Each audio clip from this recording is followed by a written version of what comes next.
विधानसभेची निवडणूक नाही, महानगरपालिकेची निवडणूकही नाही, मग एवढा जल्लोष कशाचा? हा जल्लोष आहे शाळेच्या विद्यार्थी संसद निवडणुकीचा।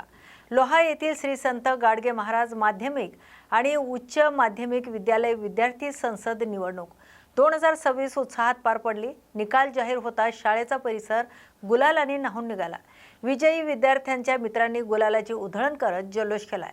कुणी फटाके फोडले तर कुणी विजयी मित्राला खांद्यावर घेत आनंद साजरा केलाय।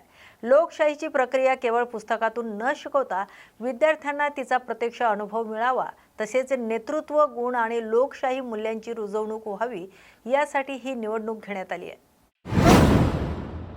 श्रावण मास आणि रक्षाबंधनानिमित्त सेलू तालुक्यातील मोरेगाव येथील विधवा सुवर्ण शंकर माने यांना उदरनिर्वाहासाठी डाळ पिठाची गिरणी देण्यात आली आहे। तसेच त्यांच्या 5 मुलींपैकी 4 मुलींचं शैक्षणिक पालकत्व स्वीकारून शैक्षणिक साहित्याचं वाटप करण्यात आलं आहे। Homeopathic academy of research and charities अर्थात HARC च्या वतीने हा महिला सक्षमीकरणाचा उपक्रम राबवण्यात आलाय।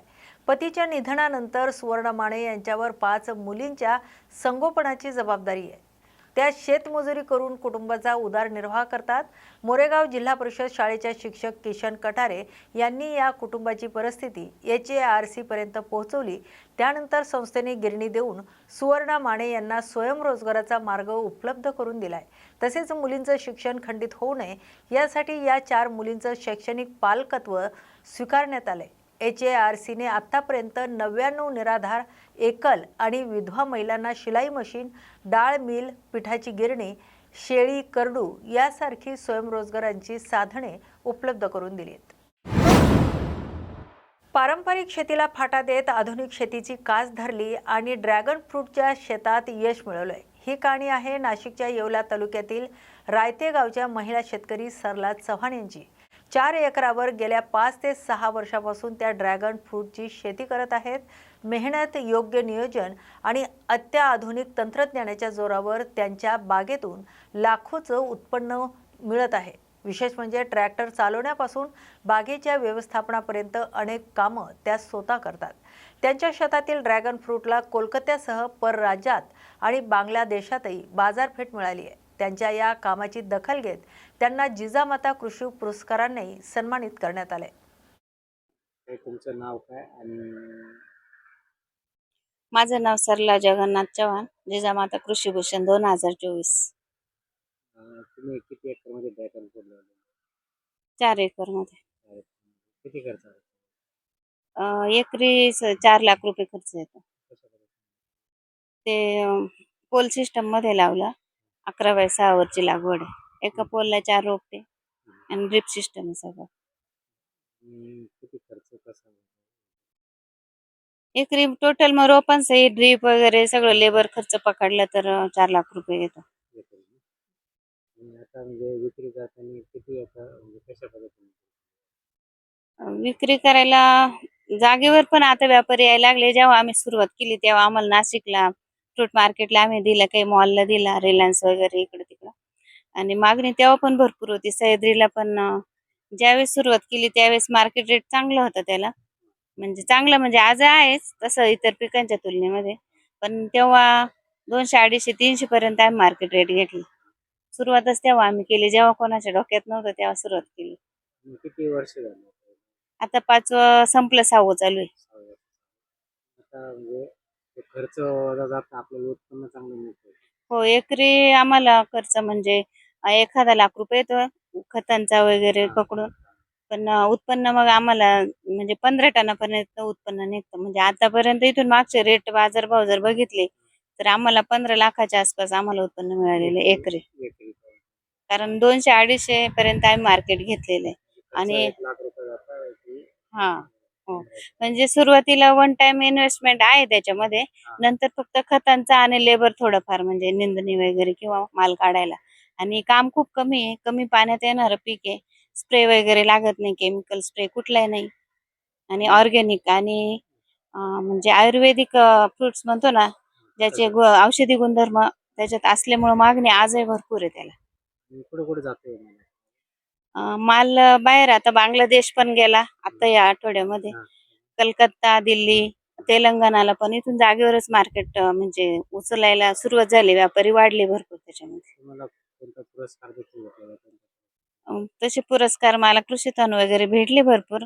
पण मला शासनाचा जिजामाता कृषीभूषण 2024चा मिळाला. तुमची नर्सरी पण हा, शासन मान्य नर्सरी आहे. कारण बागेची गुणवत्ता वगैरे बघूनच कृषी विभागाने तिचा मान्यता मिळाली मला. आणि आपल्या नर्सरीमधून ज्या लोकांनी रोपटे घेतले त्यांना शासनाचं अनुदान पण मिळतं. कुठं कुठं जातं असं रोपटे? पूर्ण महाराष्ट्रात जातं आणि बाहेरच्या राज्यात पण रोप आता जायला लागले, कारण NSBचं पण लायसन मिळालं. आणि बाहेरच्या राज्यात म्हणजे राजस्थान, भोपाळ, इंदोर, गुजरात, बाहेरच्या राज्यामध्ये जायला लागले. भिवंडी शहरातील समदनगर परिसरात हाणामारीत 65 वर्षीय रिक्षा चालकांचा मृत्यू झाल्याची धक्कादायक घटना समोर आली आहे. रस्त्याच्या कडेला उभ्या असलेल्या तरुणाकडून नागरिकावर कमेंट्स केल्या जात असल्याचा जाब विचारण्यासाठी गेलेल्या जमील अहमद मोमीन यांच्या वादानंतर झालेल्या मारहाणीत मृत्यू झालाय. गंभीर जखमी झाल्यानंतर त्यांना रुग्णालयात दाखल करण्यात आलं होतं, मात्र उपचारादरम्यान त्यांचा मृत्यू झालाय. या घटनेचा CCTV व्हिडिओ समोर आला असून पोलिसांनी 2 जणांना ताब्यात घेतलंय, तर CCTV फुटेजच्या आधारे पोलीस तपास सुरू आहे. सर नक्की काय प्रकार आहे, काय सांगणार? आज भिवंडी शहर पोलीस स्टेशनच्या हद्दीत रईस हायस्कूल आहे, त्याच्याजवळ जुना ठाणा रोड आहे. तिथं फहीम मोमीन, तो त्याची काका जमीर मोमीन आणि दुसरे लहान काका जावेद मोमीन असे बसलेले होते.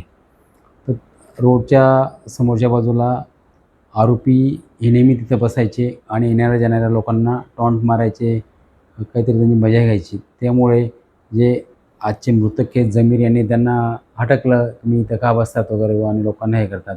त्यामुळे त्यांना राग आला. त्यातला एक आरोपी हे अली सलीम मोमीन याने त्यांना शिवीगाळ वगैरे केली. नंतर हा जो मृतक आहे त्याला परत समजवलं.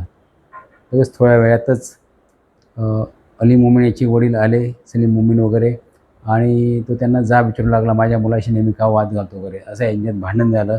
तेव्हा आरोपी सलीम मोमीन, त्याचा मुलगा अली मोमीन, हमजा मोमीन आणि एक नबी इम्रान यांनी जो मृतक जमीर मोमीन, त्याचा भाऊ जावेद आणि पुतण्या यांना हातबुक्कीने लाथाने वगैरे मारहाण केली. हे जे जमीर मोमीन हे 65 वर्षाचे वृद्ध होते आणि आरोपी हमजा याने त्याच्या गुप्तांगावर लाथ मारली. त्यात त्यांना चक्कर वगैरे आले, ते खाली पडले. त्यांना लगेच तात्काळ डांगी हॉस्पिटलमध्ये नेले. डॉक्टरांनी उपचार सुरू केले, पण लगेच त्यांची डेथ झाली. त्यामुळे पोलीस स्टेशनला माहिती मिळाल्यावर तात्काळ आम्ही घटनास्थळी गेलो आणि 2 आरोपी ताब्यात घेतलेले आहेत, सलीम मोमीन आणि त्याचा मुलगा अली मोमीन. बॉडी PMसाठी गेलेली आहे. गुन्हा दाखल झालेला आहे. BNS कलम 103(1) प्रमाणे 2 आरोपी ताब्यात आहेत. 2 आरोपीचा शोध घेत आहोत. घटनास्थळी शांतता आहे. श्री संत गजानन महाराजांच्या पालखी सोहळ्यात गर्दीचा फायदा घेत भाविक महिलांचे दागिने चोरणाऱ्या 4 जणांच्या आंतरजिल्हा टोळीला खामगाव शहर पोलिसांनी अटक केली आहे. या कार्यवाहीत पोलिसांनी सोन्याचे दागिने, मोबाईल आणि 4 चाकी वाहन असा एकूण 3,77,000 रुपयाचा मुद्देमाल जप्त केलाय. पालखी शेगावकडे जात असताना मानव धर्म आश्रम परिसरात वैशाली शेळके यांचे राणी मंगळसूत्र आणि गीता परदेशी यांचं सोन्याची पोत चोरीला गेली होती. या प्रकरणी तक्रार दाखल झाल्यानंतर पोलिसांनी तपास सुरू केलाय. दरम्यान गस्तीवर असलेल्या DB पथकाला संशयित 4 चाकी वाहन आढळून आले. वाहनातील संशयितांची चौकशी केल्यानंतर त्यांना ताब्यात घेण्यात आले. पोलिसांच्या तपासात त्यांनी चोरीची कबुली दिल्याची माहिती आहे. अटक करण्यात आलेल्या आरोपींमध्ये जालना, पालघर आणि अकोला जिल्ह्यातील 4 समावेश आहे. हे आरोपी धार्मिक कार्यक्रम आणि गर्दीच्या ठिकाणी चोऱ्या करत असल्याची माहिती पोलिसांना मिळाली. या प्रकरणाचा पुढील तपास खामगाव शहर पोलीस करतायत. श्री संत गजानन महाराज पालखी खामगाववरून प्रस्थान करताना त्या दिवशी गर्दीचा फायदा घेऊन एका महिलेची पोत चोरी गेली होती. आरोपीने चोरी केली होती. त्याबाबत फिर्यादीने पोलीस स्टेशनला तक्रार दिल्यावरून खामगाव शहर येथे गुन्हा दाखल करण्यात आला. लगेच तपास सुरू करून त्यामध्ये 4 आरोपींना अटक करण्यात आली होती. 2 पुरुष आणि 2 महिला आहेत.